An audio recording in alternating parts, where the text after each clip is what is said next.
Если до этого все были только разговоры, то именно в этот момент я был поставлен перед фактом. Дальнейшие мои планы потерпели кардинальные изменения. Я не знаю, как я подписался на всю эту авантюру, но мы едем в аэропорту. Давно не летал самолетами, больше на мотоцикле. И кто первый напишет в комментариях, куда именно мы летим, Тот получит в подарок такую футболку с подписью Криштиану Рональдо из музея Криштиану Рональдо.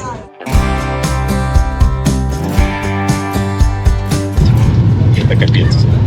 Было достаточно много догадок, куда же мы летим. Нас отправляли на Азорские острова, Исла де Флауэрс, Понта дель Гадо. Мы летели в Африку и на Канарские острова. Это очень крутые места, которые нужно посетить. Но сейчас мы летим на Мадейру. Владимир Войтенко первым об этом написал.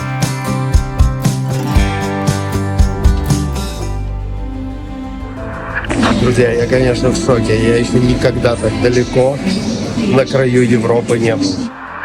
Мадейра – это родина Криштиану Рональдо. В честь него в 2017 году был назван международный аэропорт, погода в котором бывает непредсказуемой. Будем садиться в одном из самых опасных аэропортов в мире. Насмотревшись видео о маневрах пилотов при посадке, как-то становилось не по себе. Мы сейчас должны развернуться на 180 градусов и сесть.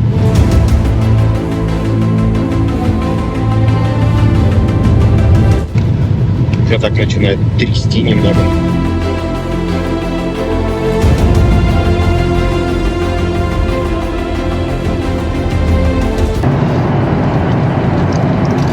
Это стрёмно, наверное. Уже стрёмно.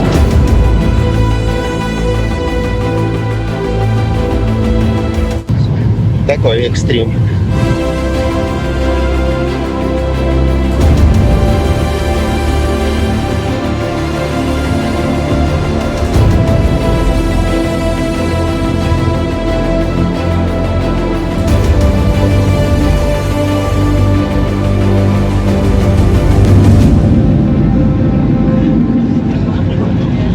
Браво пилоту. Но мы в Европе, мы в Португалии. Остров Мадейра.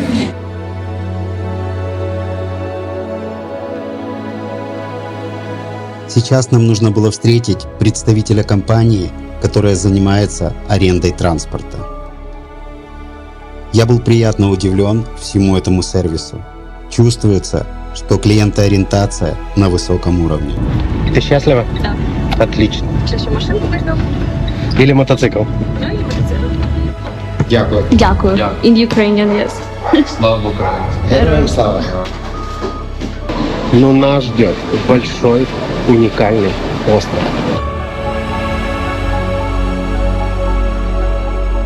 Наш маршрут составит 300 километров. Оформление и выдача авто заняли считанные минуты. Никаких залогов. Заплатил и поехали. Едем мы, короче, в долину Монахинь. Вот. Где выращивают каштаны. Там будет деревня каштанов, где все делают из каштанов, вплоть до каких-то десертов, даже супы. Они делают использование каштанов.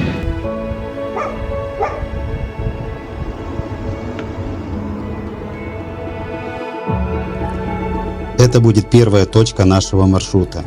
Вряд ли, конечно, мы сегодня туда доедем, так как нужно думать о ночлеге. Сегодня был очень длинный день. Поселились в таком интересном отельчике, в такой местности, просто в горах. Ну, слушайте, день, конечно, сегодня у нас был такой очень насыщенный. Завтра будет не менее интересный. Так что увидимся уже завтра.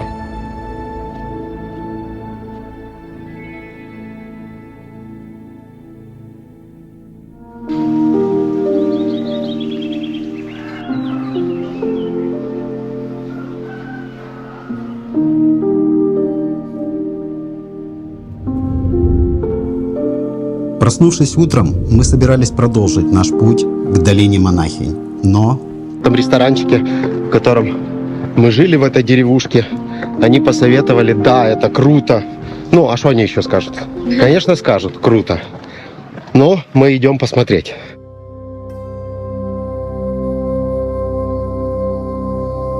на Мадейре, как и в Норвегии, ко многим красивым местам нужно идти пешком. Что мы и сделали. Левада Душбалкоес – это смотровая площадка, с которой открывается вид на центральный горный хребет Мадейры, с самой высокой ее вершиной – пику Руйву, высота которой 1862 метра. Смотровая площадка находится на скалистом уступе высотой 150 метров.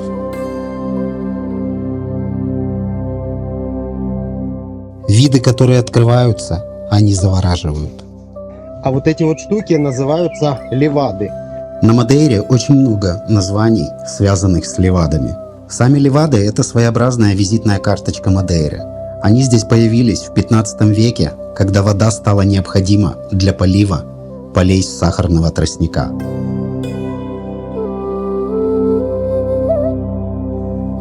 На сегодняшний день сеть левад имеет общую длину 3000 километров, при том, что остров совсем небольшой. 57 километров в длину и 22 километра в ширину. Все это своеобразная кровоносная система, питающая весь остров.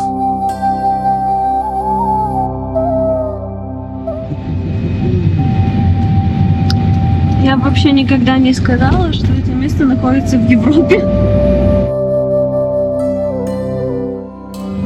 Ну что, каштаны будем есть? Будем? Окей.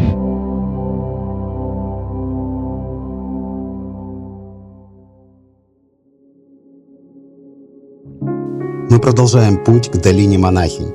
Это то место, в которое мы должны доехать были еще вчера. Вот тебе и Гранд Каньон. Почему тут не сделали смотровую площадку? Для того, чтобы сюда попасть, нужно проехать через центральный горный хребет. Просто обалдеть.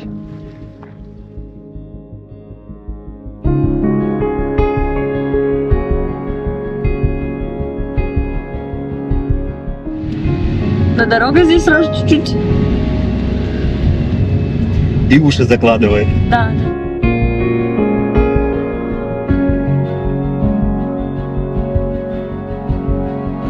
Ну, дорога реально пипец какая узкая.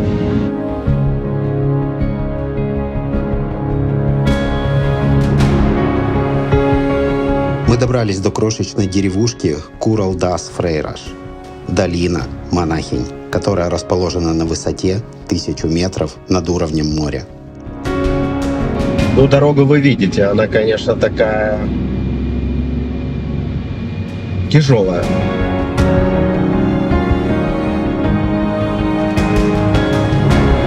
В 16 веке именно здесь, в глуши, монахи укрывались от пиратских нашествий.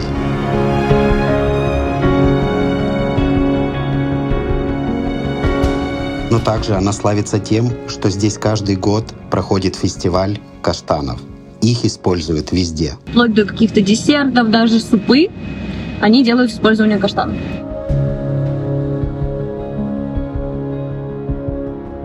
Мы приехали в ресторанчик, который имеет оценку 5 из 5 в одном таком, в этом же селе, вот здесь просто в этом ущелье уникальное место. И здесь готовят традиционные каштаны. Вот сейчас мы их будем пробовать.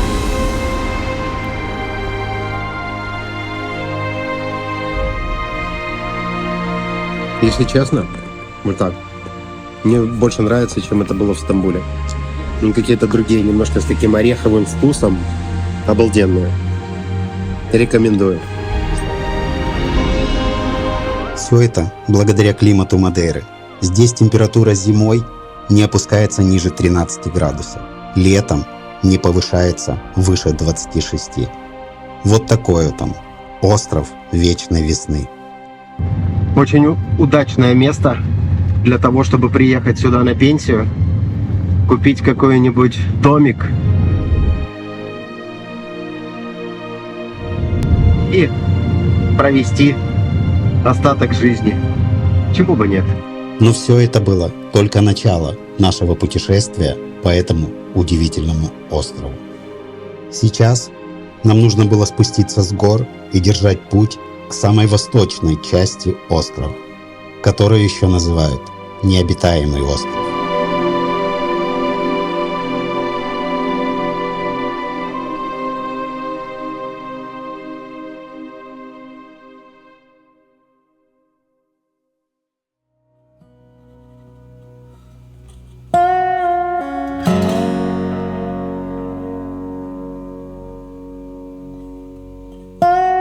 Чтобы туда попасть, можно проехать по магистрали, которых на Мадейре предостаточно. Но это не наш формат. И мы сейчас вот специально выбрали маршрут, чтобы не ехать по главным дорогам, а вот именно вот такими чекирями, чтобы посмотреть, как люди живут.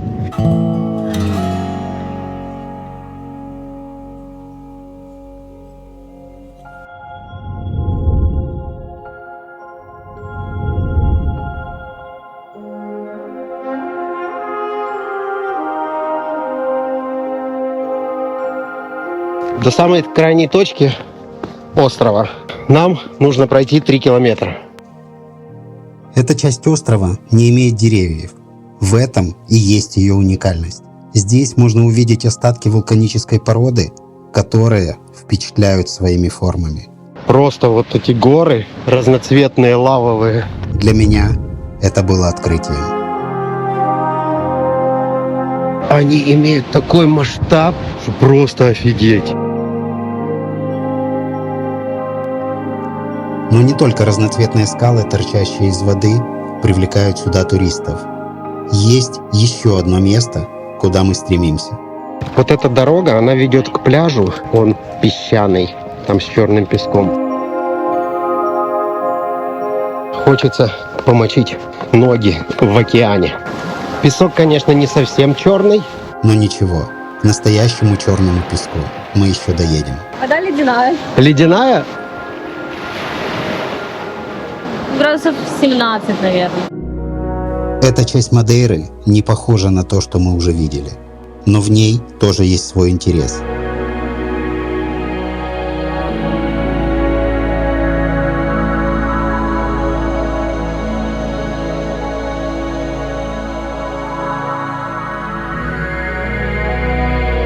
Это одно из немногих мест на Земле, где можно увидеть вулканическую лаву, застывшую в причудливых формах миллионы лет назад.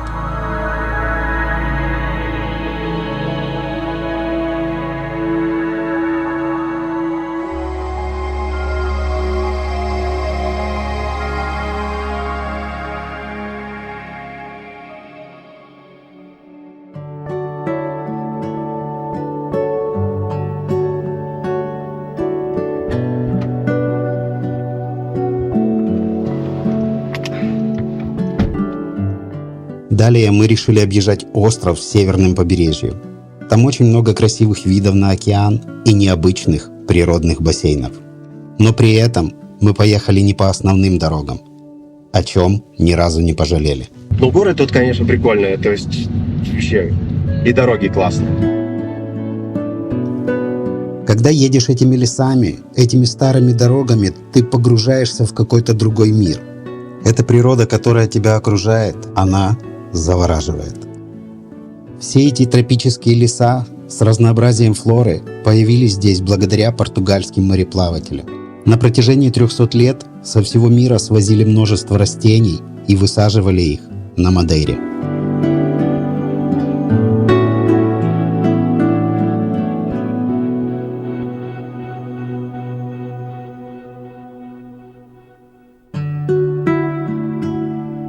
На мотоцикле, хочу сказать, было бы сложнее. После того, как я проехал 6500 километров на мотоцикле, за рулем этого автомобиля, Красная ракета. как ласково мы его начали называть, я чувствовал себя более расслабленно. Вот такой вот у нас фокус, почти с луганскими номерами. А вот снимать видео из автомобиля для меня это был еще тот квест. Северная часть острова имеет более крутые и скалистые склоны. Видимо, поэтому здесь большое количество смотровых площадок. Одна из них – смотровая площадка Гиндасте.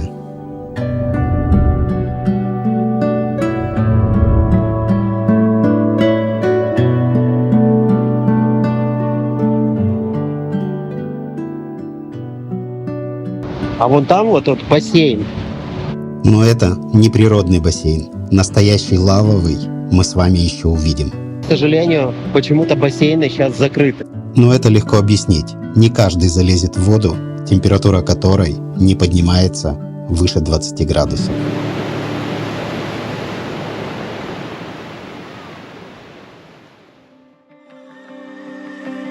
На северной части острова очень много старых селений и очень много заброшенных дорог, идущих вдоль океана. Вот их мы и решили исследовать. Вот, кстати, за нами туннель, и мы туда не идем. Мы едем прямо по какой-то непонятной дороге. И тут точно никого нету.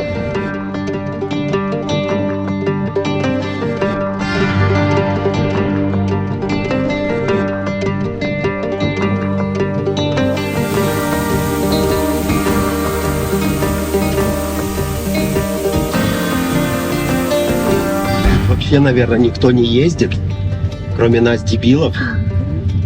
Но мы ж не ищем легких путей. Если только сейчас будет какой-нибудь завал камней, то нам придется их разгребать. Да. Потому что развернуться здесь мы не сможем.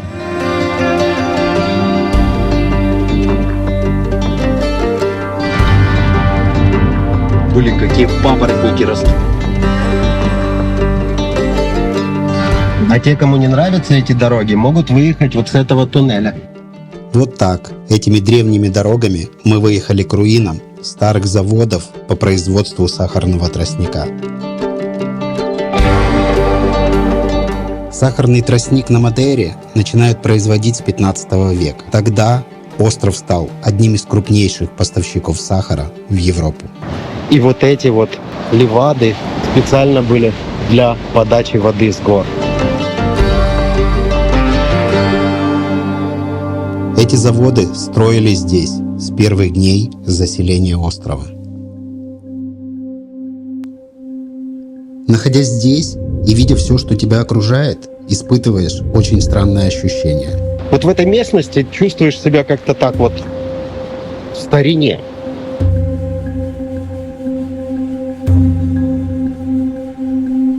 Сидишь на берегу, наблюдаешь за океаном. Круто. Это примерно такое, знаете, что тебе нужно в старости. Двигаясь по древней дороге, это чувство усиливается. Все дороги в те времена строились вдоль океана. Мало что от них осталось, но пройти ими было очень интересно.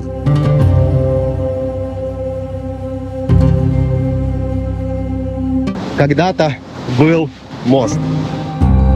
Сейчас он разрушен, и по нему ходить достаточно опасно.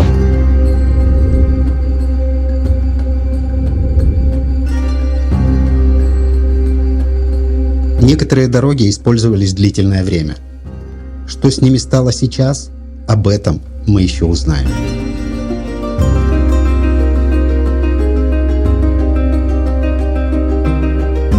Мы продолжали наш путь в поиске старых заброшенных дорог. Иногда это нелегко было сделать, так как многие проезды были закрыты. Значит, будем сдавать назад. Вот эта часть обвалилась дороги, и поэтому ее закрыли. Даже еще остались отбойники металлические. После очередного тупика для поиска дороги приходилось объезжать немыслимыми серпантинами.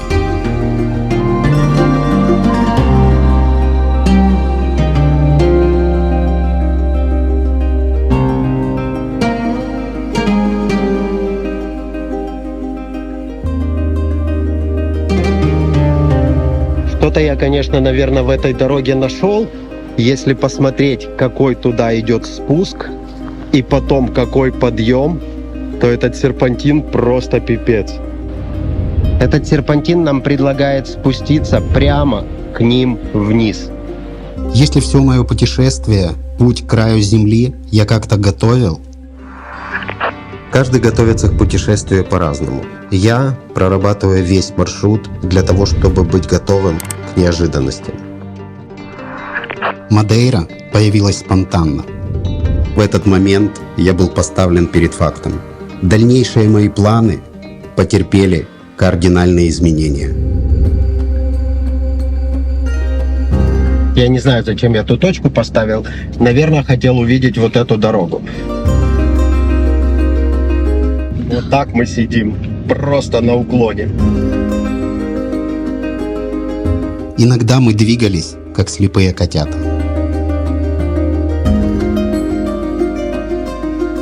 Я за торпедой вообще ничего не вижу дорогу. Но Мадейра тем и уникальна, что за любым поворотом тебя ждет новый красивый вид.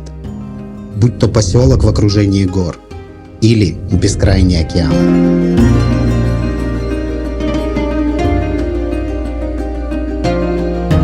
При том, что мы не готовились к Мадейре, но кое-что нам удалось найти.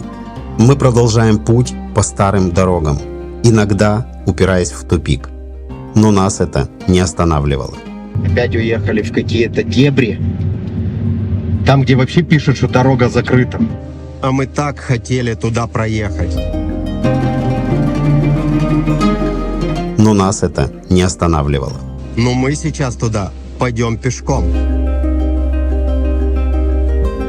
Мы хотели это видеть. Мы хотели двигаться дальше.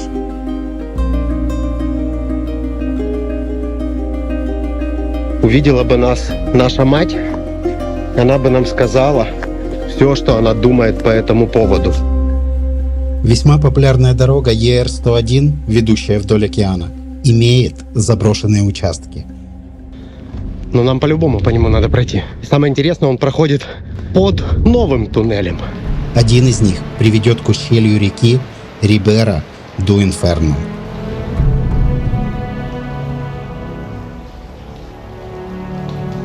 Чтобы попасть в это ущелье, нужно пройти через туннель, который как губка пропитан влагой.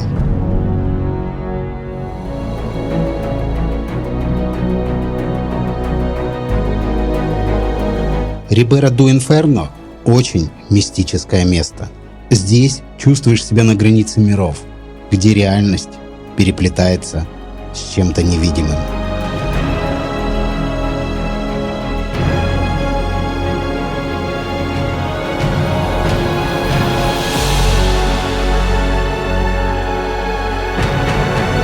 Здесь ты испытываешь невидимое присутствие, наблюдающее за тобой.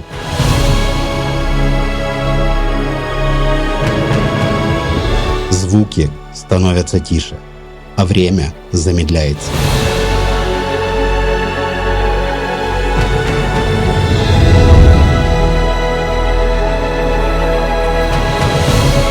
Не зря это ущелье переводится как река из ада. За каждым поворотом нас ждал новый, не менее интересный сюрприз. Здесь все такое влажное, но посмотрите просто. Это вау. И тут раньше шла дорога. Этот водопад и размыл вот эту вот всю дорогу, по которой когда-то ездили машины.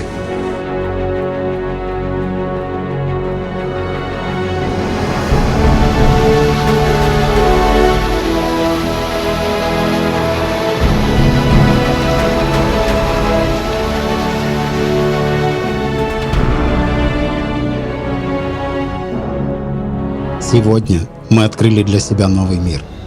Мы побывали на другой планете. Ну реально, это круто.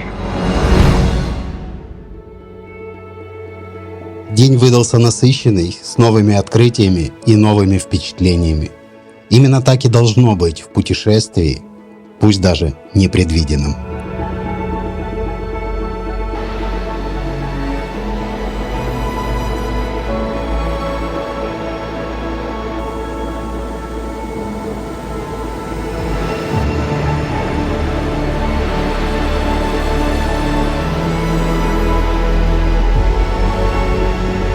Мы не стали искать долго отель, благо на Мадейре их предостаточно.